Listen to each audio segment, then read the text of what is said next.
तो hi everyone, स्वागत है आप सभी का एक और नई वीडियो में। और आज के इस वीडियो में हम बात करने वाले हैं भारतीय रेलवे में असिस्टेंट लोको पायलट आप कैसे बन सकते हैं। आज के इस वीडियो में आपको A to Z डिटेल्स मिलने वाली है, तो वीडियो को लास्ट तक ज़रूर देखना। वीडियो को बिल्कुल भी स्किप मत करना, आपको लोको पायलट से रिलेटेड एक भी जानकारी इसमें नहीं छूटने वाली है। सबसे पहले बात करते हैं लोको पायलट होता क्या है। तो लोको पायलट इंडियन रेलवेज़ का एक ड्राइवर आप कह सकते हो, जो ट्रेन चलाता है, पैसेंजर मालगाड़ी जितनी भी ट्रेन से डेमू मेमू सबको एक लोको पायलट ही चलाता है, उसी को लोको पायलट कहा जाता है। लेकिन लोको पायलट के लिए डायरेक्ट रिक्रूटमेंट नहीं होती है, पहले आपको ALP बनना होता है, तो उसके बाद में जाके आप लोको पायलट बनेंगे।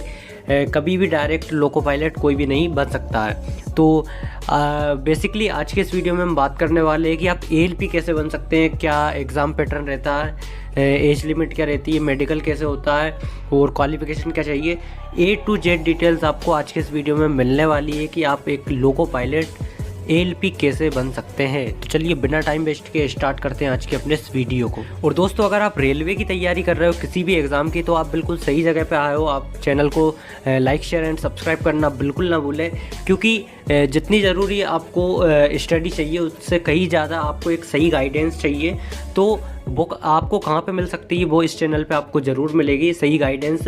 क्योंकि गाइडेंस एक ऐसी चीज़ है जिसके माध्यम से आप कहीं से कहीं पे भी जा सकते हो। अगर आपको आपका रूट क्लियर है कि मुझे किस जगह पे जाना है और रास्ता पता है कि कहाँ से ऊपर जाना है, तो बिल्कुल आप उस जगह पे पहुँच सकते हो। लेकिन आपको अगर वह रास्ता ही पता नहीं है कि आपको कैसे जाना है, क्या करना है, तो फिर आप उस जगह पर पहुँच तो जाओगे लेकिन बहुत टाइम लग जाएगा और हो सकता है वो टाइम निकल भी जाए। तो इसलिए इस चैनल पे आपको मोटिवेशन से लेकर सही रास्ता सब कुछ मिलेगा, तो सब्सक्राइब करना बनता है। एक ALP बनने के लिए आपकी minimum qualification 10th plus technical degree होना चाहिए। अब टेक्निकल डिग्री में आती है आपकी ITI, पॉलीटेक्निक, बीटेक।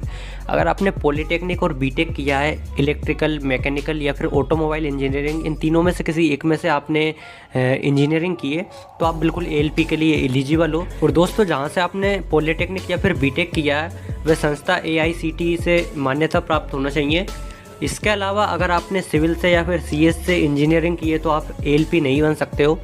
इसके बाद में बात कर लेते हैं हम ITI। तो ITI में आपके 15-16 ट्रेड्स हैं जो कि ALP बनने के लिए एलिजिबल है, तो उनकी बात कर लेते हैं। अगर आपने ITI किया है, electrician, fitter, turner, diesel mechanic, tractor mechanic, wireman, refrigerator and air conditioning mechanic, mechanic radio and TV, millwright maintenance and mechanic, इसके अलावा mechanic motor vehicle, instrument mechanic, heat engine, electronics mechanic, coil winder, armature and coil winder, इन सब से अगर आपने ITI किया है तो आप बिल्कुल ALP बनने के लिए एलिजिबल हो।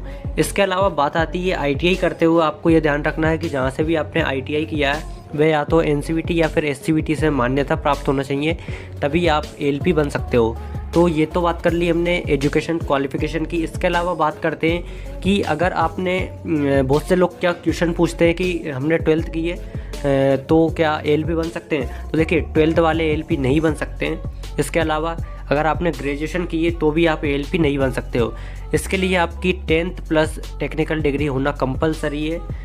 हाँ, टेक्नीशियन बन सकते हैं कुछ कुछ कंडीशन में 12th वाले, PCM वाले, लेकिन ALP नहीं बन सकते हैं। तो इसलिए अगर आपको ALP बनना है तो 10th plus technical degree compulsory है। तो दोस्तों, ये तो बात कर ली हमने क्वालिफिकेशन को लेकर, तो इसके रिलेटेड आपके मन में अब कोई भी डाउट नहीं होना चाहिए। तो बात कर लेते हैं अब एज की। तो एज आपकी 18 से 28 साल होना चाहिए अगर आप जर्नल से हैं।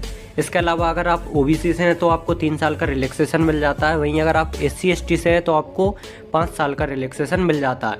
लेकिन हो सकता है आने वाली वैकेंसी में थोड़ा और ज़्यादा रिलैक्सेशन मिल जाए, क्योंकि कोविड के दौरान वैकेंसीज नहीं आई हैं, तो ऐसा हो सकता है कि एज में थोड़ी छूट मिल सकती है। तो ये तो आगे आने वाले भविष्य में ही पता चलेगा कि क्या होगा। चलिए इसके बाद में बात कर लेते हैं हम ALP का मेडिकल कैसे होता है। तो ALP का मेडिकल सबसे ज़्यादा इंपॉर्टेंट है। इसमें सबसे ज़्यादा जो मेन फोकस किया जाता है वह किया जाता है आपकी आंखों पर।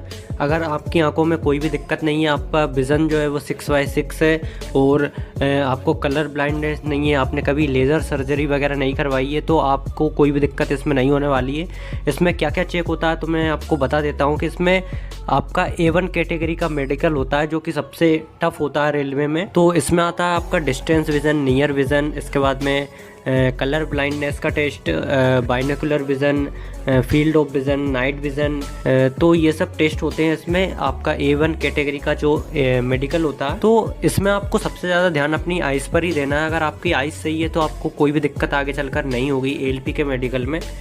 और आइज़ को प्रोटेक्ट करने के लिए मैंने रिसेंटली कुछ दिन पहले ही एक वीडियो भी अपलोड किया था, तो उसको भी आप चेक कर सकते हैं। आपकी अगर आइज़ को आपको प्रोटेक्ट करना है तो क्या क्या सावधानियां रखनी चाहिए, तो उसको आप देख सकते हैं एक बार।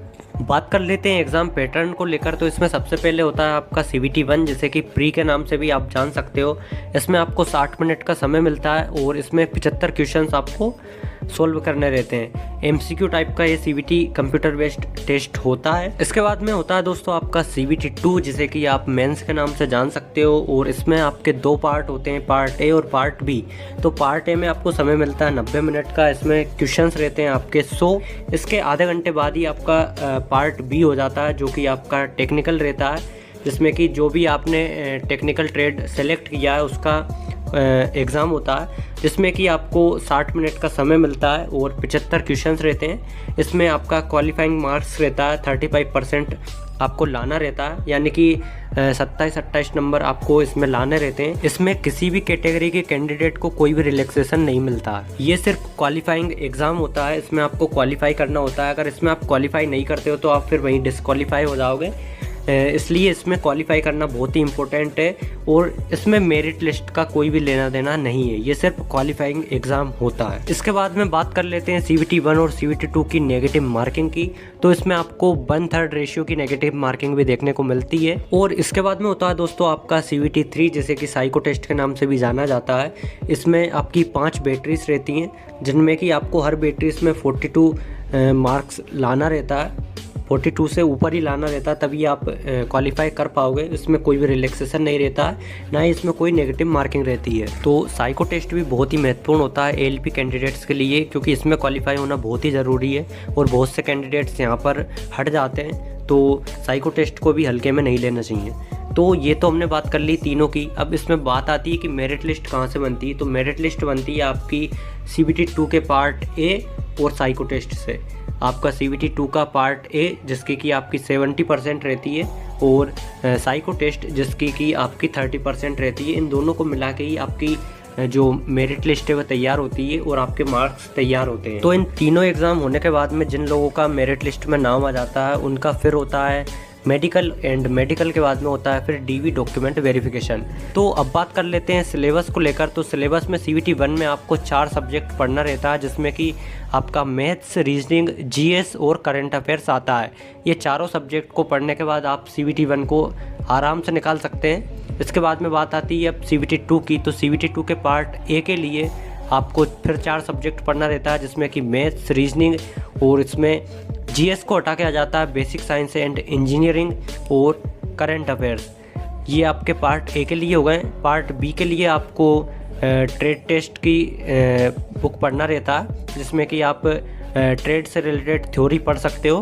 तो टेक्निकल उसमें आपको पढ़ना रहता है। तो ये बात हो गई पार्ट B की।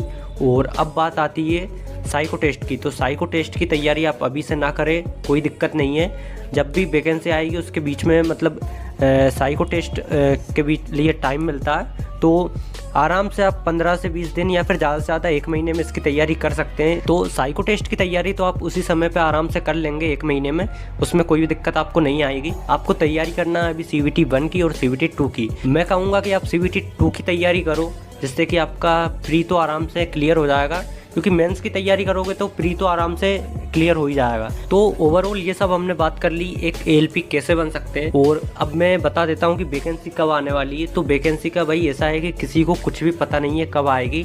2022 में आने वाली थी, लेकिन अभी तक नहीं आई है। और मुझे लग रहा है कि 2022 में अब तो आना इम्पॉसिबल है, क्योंकि अब बचा ही क्या है। तो वैकेंसी का तो बस यही कह सकते हैं कि 23 में आने के चांस हैं। अब देखते हैं कब आएगी, क्योंकि इसका किसी को भी कोई भी पता नहीं है कब आएगी। लेकिन अब 24 में चुनाव है, तो वैकेंसी आना तो लाजमी है। वैकेंसी आएगी 101%। लेकिन आपका सिलेक्शन तभी होगा जब आप अभी से तैयारी करोगे। तो इसलिए वैकेंसी पर ध्यान मत दो, अभी से तैयारी करो। और जो लोग आपको कहते हैं कि क्या कर पाओगे लाइफ में, उनको करके दिखाना है। तो इसलिए वैकेंसी की चिंता छोड़ दो। वैकेंसी 2023 में बहुत सी आने वाली हैं, रेलवे में ही नहीं बहुत सी जगह पे न्यू वैकेंसीज आने वाली है, क्योंकि चुनाव है इसलिए वैकेंसीज 100% आएंगी। तो बस यही है कि अच्छे से अपनी तैयारी जारी रखो, और मोटिवेशन देने के लिए तुम्हें हुई। और अंत में बस यही कहूँगा कि किसी चीज़ की कभी तलाश मत करो, सही समय पर वो खुद देगा जिसकी तुम्हें ज़रूरत है। तो बेहतर है कि अकेले रहो, मस्त रहो, व्यस्त रहो।